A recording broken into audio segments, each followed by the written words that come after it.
जब से चुनाव आयोग ने इलेक्टोरल बॉन्ड का डेटा सार्वजनिक किया, तब से विपक्ष नरेंद्र मोदी को घेरने में लगा। विपक्ष को लगा कि इलेक्टोरल बॉन्ड ही वो मुद्दा है जिसके जरिए वो नरेंद्र मोदी को घेर सकता है।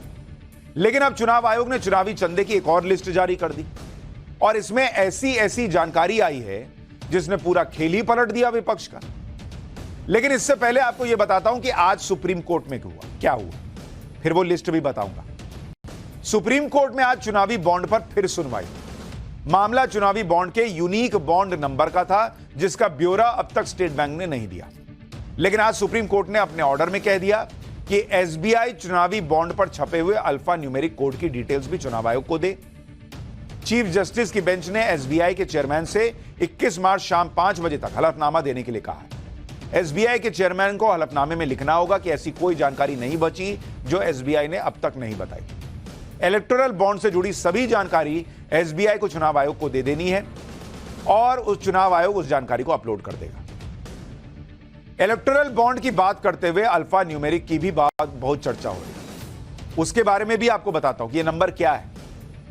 दरअसल हर बॉन्ड का एक यूनिक नंबर या अल्फा न्यूमेरिक कोड होता है। जैसे आप जब चेक साइन करते हो तो चेक का नंबर होता है ना, वैसे ही जो ये बॉन्ड जारी किए गए उनका एक अल्फा न्यूमेरिक कोड होता था। जैसे ABCD अल्फाबेट हो गया और 1 2 3 4 5 कुछ नंबर हो गया। ये नंबर जो है ये अल्ट्रा वायलेट लाइट में ही दिखता है। इसी नंबर को मिलाने से, सिर्फ देखने से नहीं, मिलाने से पता चलेगा कि किसने किसको कितना चंदा दिया है। इसी नंबर से चंदा देने वाले और चंदा लेने वाले के बीच क्लियर कनेक्शन स्थापित होगा। एसबीआई ने इस यूनिक नंबर का रिकॉर्ड रखा हुआ है और इसे सिक्योरिटी फीचर की तरह इस्तेमाल किया जाता है। हमने आपको पहले ही कहा था कि जब तक यह ना पता चल जाए कि किस पार्टी ने किसे चंदा दिया है और क्या उस चंदे के बदले कोई फायदा लिया है, या यह ना स्टैब्लिश हो जाए कि जब तक ये सारी चीजें ना स्टैब्लिश हो जाए तब तक कुछ भी क्लियर नहीं कहा जा सकेगा। अब चुनाव आयोग ने कल जो डेटा दिया है उसमें कुछ पार्टियों ने अपने डोनर के बारे में बता दिया कि हमको किस किस ने चंदा दिया, और इसको सुन के तो विपक्ष पे ही सवाल खड़े हो गए, क्योंकि इन डोनर्स में कुछ ऐसी कंपनियों के नाम है जिसे लेकर कल तक विपक्ष ये आरोप लगा रहा था कि इन कंपनियों ने ईडी की जांच से बचने के लिए नरेंद्र मोदी को चंदा दिया है या बीजेपी को चंदा दिया है और नरेंद्र मोदी ईडी के जरिए वसूली रैकेट चला रहे हैं। लेकिन आज विपक्ष के चेहरे का रंग उड़ा हुआ है जब यह पता चला कि जिन पार्टियों के चुनावी चंदे को लेकर विपक्ष हंगामा मचा रहा था वो कंपनियां तो विपक्ष को ही फंड कर रही थी भाई। जैसे तमिलनाडु में सत्ताधारी पार्टी है डीएमके, उसने अपने डोनर्स का नाम बताया कि किस किस ने उसको चंदा दिया और यह भी बताया कि किसने कितना चंदा दिया। चुनाव आयोग के जरिए जब डीएमके को चंदा देने वालों के नाम मिले तो सब हैरान रह गए, क्योंकि इस लिस्ट में सबसे ऊपर नाम था future gaming and hotel services private limited का, और यह वही कंपनी है जिसके मालिक लॉटरी किंग सेंटियागो मार्टिन है, जिसके बारे में हमने पाठशाला में बताया था। यह वही कंपनी है जिसने इलेक्टोरल बॉन्ड के जरिए सबसे ज्यादा 1300 करोड़ रुपए का चंदा दिया। यह वही कंपनी है जिस पर जांच एजेंसी ईडी ने लगातार एक्शन लिया था, और आप यह जानकर हैरान रह जाएंगे कि डीएमके को मिले कुल 656 करोड़ रुपए में से 77% चंदा, 77% चंदा इसी फ्यूचर गेमिंग ने दिया है। सेंटियागो मार्टिन की कंपनी ने डीएमके को 509 करोड़ रुपए का चंदा चुनावी बॉन्ड के जरिए दिया है। डीएमके को यह पैसा अप्रैल 2019 से अप्रैल 2023 के बीच मिला, यानी फ्यूचर गेमिंग ने कुल 1300 करोड़ के जो चुनावी बॉन्ड खरीदे उनमें से 509 करोड़ रुपए तो अकेले डीएमके को दे दिए। यानी कंपनी ने अपने चुनावी चंदे का 40% अकेले डीएमके को दिया। बाकी पैसे किसको दिए हैं यह भी क्लियर नहीं। तो क्या अब यह आरोप लगा दिया जाए कि डीएमके ने या तो डरा धमकाकर या कोई फायदा पहुंचाकर फ्यूचर गेमिंग से चंदा लिया है, जैसा ये लोग नरेंद्र मोदी से पूछ रहे हैं, फिर इनसे भी तो पूछा जाएगा। इसी तरह पूर्व प्रधानमंत्री एचडी देवेगौड़ा की पार्टी जेडीएस को भी ऐसी कंपनी से बॉन्ड के जरिए चंदा मिला है, जिस कंपनी को लेकर विपक्ष ये आरोप लगा रहा था कि उसने एक हाथ से बीजेपी को चंदा दिया और दूसरे हाथ से मोदी सरकार से बड़े बड़े प्रोजेक्ट लिए। यह कंपनी है mega engineering and infrastructure limited, जो चुनावी बॉन्ड के जरिए चंदा देने वाली टॉप 5 कंपनियों में से एक है। और इस कंपनी ने क्या चंदा दिया जरा आपको वो भी दिखाता हूं। जिस कंपनी के बारे में इन लोगों ने कहा कि भाई नरेंद्र मोदी ने पैसा लिया और उसके बाद काम दे दिया, तो जो ये है मेगा, इस कंपनी ने जेडीएस को कुल चंदा कितना मिला, कुल कुल मिला 89 करोड़ 75 लाख रुपए, 89.75 CR।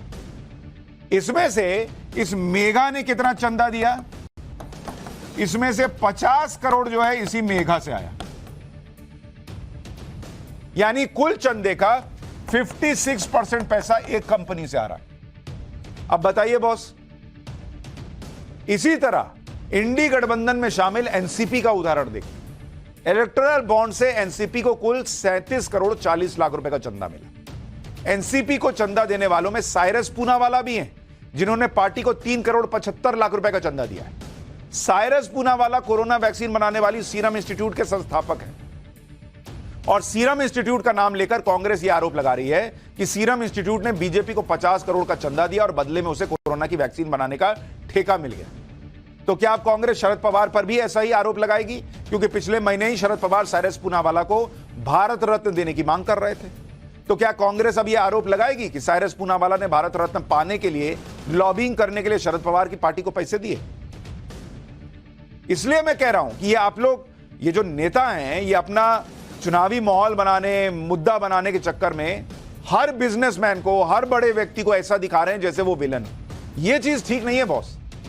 जब तक स्थापित ना हो कि बिजनेसमैन ने पैसे दिए और उसके बदले फायदा लिया, आप देश के बड़े बड़े उद्योगपतियों को ऐसा दिखा रहे हैं जैसे उद्योगपति ना हो कोई ओसामा बिन लादेन ने पैसा दे दिया है, किसी दाऊद इब्राहिम ने पैसा दे दिया है।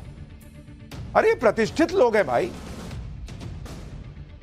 आप पैसा ले रहे हैं बिजनेसमैन से तो वो बिजनेसमैन ठीक है, दूसरा ले रहा है तो आप उसको करप्ट बता दे रहे हैं, और उसी का जब आपके साथ नाम जुड़ जा रहा है तो कह रहे हैं नहीं नहीं कोई बात नहीं। इलेक्टोरल बॉन्ड पर जो नई जानकारी आई है, आज जब हमने उसे खंगाला तो कई पार्टियों को मिले चंदे और चुनाव का कनेक्शन सामने आया। जैसे डीएमके को फ्यूचर गेमिंग से 2020-21 में 60 करोड़ का चंदा मिला और 21-22 में यह रकम बढ़कर 249 करोड़ रुपए हो गए। तमिलनाडु में अप्रैल 2021 में ही विधानसभा चुनाव हुए थे और डीएमके सत्ता में आई थी। इसी तरह आप देखिए कि जेडीएस को इलेक्टोरल बॉन्ड के जरिए पैसा देने वाली मेगा इंफ्रास्ट्रक्चर ने 19 मार्च 2019 को जेडीएस को 10 करोड़ का चंदा दिया, और यह वो वक्त था जब जेडीएस के स्टेट अध्यक्ष एचडी कुमारस्वामी कर्नाटक के मुख्यमंत्री थे, और इसी कंपनी ने कर्नाटक विधानसभा चुनाव से ठीक पहले 18 अप्रैल 2023 को जेडीएस को 40 करोड़ का डोनेशन दिया। अब चुनावी चंदे और इलेक्शन के बीच पैटर्न तो दिख रहा है, तो क्या यह कह देना उचित है कि यह डोनेशन गलत है या किसी फायदे के बदले पार्टी को फंड किया गया है? अरे मान लीजिए देश में विकास हो रहा है और किसी पार्टी को लग रहा है कि हाँ ये सरकार ठीक काम कर रही है, हमारा बिजनेस भी फल फूल रहा है, तो उसको फंड कर रही है, लेकिन उसके बदले कुछ फायदा लिया ये साबित जब तक नहीं होगा, सबको एक कटघरे में कैसे डाल दीजिएगा? इसी तरह आज आम आदमी पार्टी ने भी बताया कि उन्हें किस किस कंपनी या व्यक्ति ने डोनेशन दिया। आम आदमी पार्टी के टॉप डोनर में सबसे ऊपर नाम बजाज ग्रुप का है। बजाज ग्रुप ने 3 करोड़ का चंदा दिया, इसमें 3 बार 1-1 करोड़ रुपए का चंदा दिया गया। इसी तरह गुजरात की कंपनी टोरेंट फार्मा ने पार्टी को 1 करोड़ रुपए का चंदा दिया। बीजी श्राइक कंस्ट्रक्शन टेक्नोलॉजी ने 1 करोड़ का बॉन्ड दिया।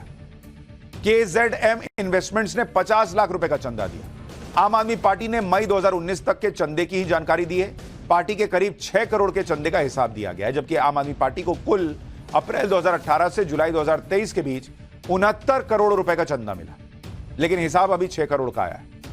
हमें जब आम आदमी पार्टी को मिलने वाले चंदे को खगाला तो हमें चंदे और इलेक्शन के बीच भी कनेक्शन दिखा, जैसे डीएमके में दिखा। जैसे अप्रैल 2018 से मई 2019 के बीच आम आदमी पार्टी को 5 कंपनियों और 2 व्यक्तियों ने इलेक्टोरल बॉन्ड के जरिए 5 करोड़ 75 लाख रुपए की डोनेशन दी। इन कंपनियों में बजाज ग्रुप ने एक साथ 3 करोड़ रुपए दी। यह रकम 10 अप्रैल 2019 को दी गई, यानी वो वक्त जब देश में लोकसभा चुनाव चल रहे थे। अब क्या कह दिया जाए कि यह गलत पैसा दिया गया है, जैसा ये लोग सवाल पूछ रहे हैं? इलेक्शन कमीशन को दी गई जानकारी में कई पार्टियों ने यह दावा किया कि उन्हें अपने डोनर्स के बारे में पता ही नहीं, किसी ने डाक के जरिए भेज दिया है, कोई अज्ञात व्यक्ति बॉन्ड पकड़ा गया, इस वजह से उन्हें नहीं पता कि किसने चंदा दिया। जैसे नीतीश कुमार की पार्टी ने कुछ डोनर्स के नाम बताए, लेकिन 10 करोड़ के चंदे का हिसाब नहीं दिया। पार्टी का कहना है कि अप्रैल 2019 को उनके पटना ऑफिस में कोई अज्ञात व्यक्ति लिफाफा दे गया था, जिसमें 1 करोड़ के 10 बॉन्ड हैं, इसलिए उनके पास 10 करोड़ के चंदे का हिसाब ही नहीं है। इसी तरह ममता बनर्जी की पार्टी ने कहा कि उनके दफ्तर के ड्रॉप बॉक्स में भी कोई इलेक्टोरल बॉन्ड डाल गया, इसी तरह कुछ बॉन्ड पार्टी के शुभचिंतकों ने अज्ञात लोगों के जरिए भिजवाए, क्योंकि ऐसे लोग अपना नाम सामने नहीं देना आने चाहते थे। इसी तरह समाजवादी पार्टी ने भी कुछ डोनर्स के नाम बताए, लेकिन 10 करोड़ के चंदे के हिसाब के बारे में यह कहा कि उसे 1 करोड़ के 10 बॉन्ड पोस्ट के जरिए मिले, जिसमें कोई नाम ही नहीं था। अब हो सकता है आपको यह सब इन पार्टियों की बहानेबाजी लगे, लेकिन यह बात सच भी हो सकती है, क्योंकि इलेक्टोरल बॉन्ड में सीक्रेसी का नियम था, जिसमें डोनर अज्ञात रहकर भी दान दे सकता है। यही बात खुद सुप्रीम कोर्ट में चीफ जस्टिस ऑफ इंडिया भी समझा चुके हैं। सुनिए एक बार बातचीत का वो हिस्सा। Suppose A purchases the bond. Yes. A purchases bonds worth X amount, 100 crores. Yes. A is only the person who's been put up to purchase the bond because Yes. that A has a KYC, etc. Yes. A has to only physically hand over the bond to B, Yes. right? Who's in, or B gives it to C, who will in turn give it to a political party. Correct. There is no control over the transaction between A and B. Yes. So B can trade on that bond for cash or for Yes. whatever other consideration. Yes. B acquires that bond. Yes. B hands it over to a political party. Yes. Or B gives it to C and C hands it over to a political party. Yes. The person who satisfied the requirement of the transaction being through the normal banking channels is A, the purchaser, the ostensible purchaser of the bond. Correct. But this does not obviate the fact that the people who are really Behind it. Yes. that they have used authorized banking channels. Yes. यानी खुद court में चर्चा में यह बात निकल कर आई कि यह संभव है कि पॉलिटिकल पार्टीज को पता न चले कि किसने चंदा दिया है। हालांकि बीजेपी और कांग्रेस जैसी बड़ी पार्टियों ने अभी तक अपने डोनर की जानकारी नहीं दी है। बीजेपी ने representation of people act 1951, RBI act और इनकम टैक्स एक्ट का हवाला देते हुए डोनर्स का नाम बताने से मना कर दिया। वहीं कांग्रेस, जो चुनावी चंदे पर जबरदस्त राजनीति कर रही है, नरेंद्र मोदी को घेर रही है, चंदे और के जरिए वसूली का आरोप लगा रही है, वो खुद अपने डोनर्स का नाम नहीं बता पा रही। कांग्रेस ने एसबीआई को लेटर लिखा और कहा कि एसबीआई कांग्रेस के डोनर और इलेक्टोरल बॉन्ड के ट्रांजैक्शन का डेटा दे दे। इस पर एसबीआई ने जवाब दिया कि इलेक्टोरल बॉन्ड से जुड़े डिटेल पार्टियों के पास ऑलरेडी मौजूद हैं और बैंक अकाउंट के स्टेटमेंट इलेक्शन कमीशन को दिए जा चुके हैं। यानी होना तो यह चाहिए था कि पीएम मोदी पर सवाल उठाते हुए कांग्रेस अपने डोनर्स का नाम दिखाती, तब ना पक्ष मजबूत होता, जैसे विपक्ष की बाकी पार्टियों ने किया। लेकिन कांग्रेस सिर्फ माहौल ही बना रही। जब कांग्रेस नेता जयराम रमेश से पूछा गया कि चंदा तो कांग्रेस को भी मिला, तो जयराम रमेश ने कहा कि सीबीआई, ईडी या इनकम टैक्स उनके कंट्रोल में नहीं है और ना ही उनके पास हाईवे, पोर्ट जैसे बड़े बड़े कॉन्ट्रैक्ट देने की ताकत है। क्यों बॉस? आपके पास राज्यों में सरकार नहीं है, राज्यों में आपके पास पुलिस नहीं है, कई ऐसी कंपनियां जो हो सकता है आपके जहां पर सरकारें वहां राज्यों में रजिस्टर्ड हो। तब यह आरोप नहीं लगा रहा हूं, यह सवाल पूछ रहा हूं, क्योंकि जब आप दूसरे पर उंगली उठा रहे हैं कि उसने वसूली की है क्योंकि उसके पास पावर थी, तो पावर तो सबके पास है जिसको चंदा मिल रहा है। कुछ पार्टियां डोनर का नाम बताने को तैयार नहीं, कुछ पार्टियां कह रही कि उन्हें अज्ञात डोनर से चंदा मिला है, और कुछ ऐसी भी पार्टियां हैं जिन्हें इलेक्टोरल बॉन्ड के जरिए 1 रुपए का भी चंदा नहीं मिला, जिसमें एआईएमआईएम, बीएसपी, आईएनएलडी और एमएनएस है, राज ठाकरे की पार्टी।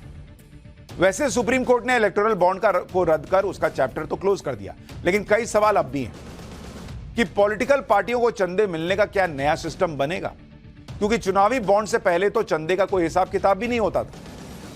तब तो कैश में चंदा मिलता था भाई, और तब भी बड़ी बड़ी कंपनियां देती थी, सब लेते थे। आज सब महान बनने का प्रयास कर रहे हैं। इलेक्टोरल बॉन्ड के जरिए यह पता चलने लगा कि पार्टी को कितना पैसा मिला है, और यह पैसा चंदा देने वाले के अकाउंट में रिफ्लेक्ट होने लगा।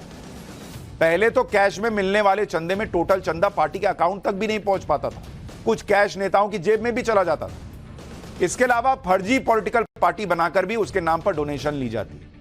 लेकिन इलेक्टोरल बॉन्ड में तो यह शर्त रखी गई कि सिर्फ रजिस्टर्ड पॉलिटिकल पार्टी को ही बॉन्ड के जरिए चंदा मिलेगा, यानी एक ट्रांसपेरेंट सिस्टम बना। बस बिजनेसमैन का नाम नहीं बताया गया, क्योंकि बीजेपी खुद संसद में अरुण जेटली जब लाए थे वो कह चुके कि भाई पता चल जाएगा फलाने ने हमको दिया तो वो सत्ता में आएंगे तो उस बिजनेसमैन को परेशान करेंगे, हमको पता चला उन्होंने उतना दिया तो हम उससे कहेंगे कि हमको भी उतना दो।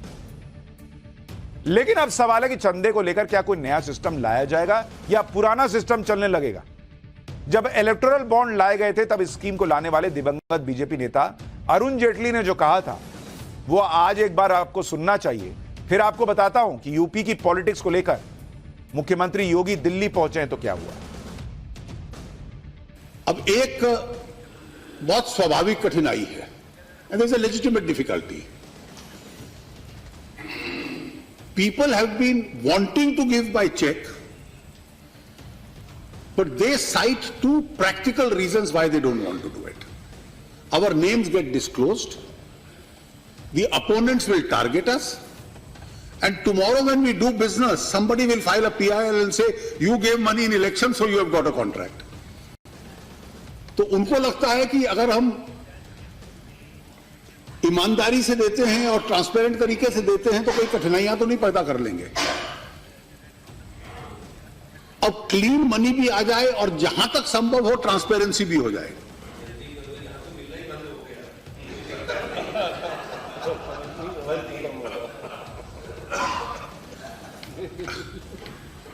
तो इसलिए ये दोनों तरीकों से एक हम लोगों ने सुझाव इलेक्टोरल बॉन्ड्स का रखा है। और जो कल्पना है कि इलेक्टोरल बॉन्ड्स केवल चेक के माध्यम से कोई भी डोनर खरीद सकता है, जो खरीदेगा उसको उतनी टैक्स में छूट मिलेगी, खरीदारी के कुछ समय के भीतर, छोटे समय में 3 या 4 सप्ताह में वो रिडीमेबल होगा, केवल पॉलिटिकल पार्टी के अकाउंट में होगा और केवल हर पार्टी का एक अकाउंट होगा जो प्री डिक्लेयर्ड होगा इलेक्शन कमीशन में, इसमें रिडीमेबल होगा। तो पार्टी के हाथ में भी क्लीन पैसा आएगा, देने वाला भी क्लीन पैसा देगा।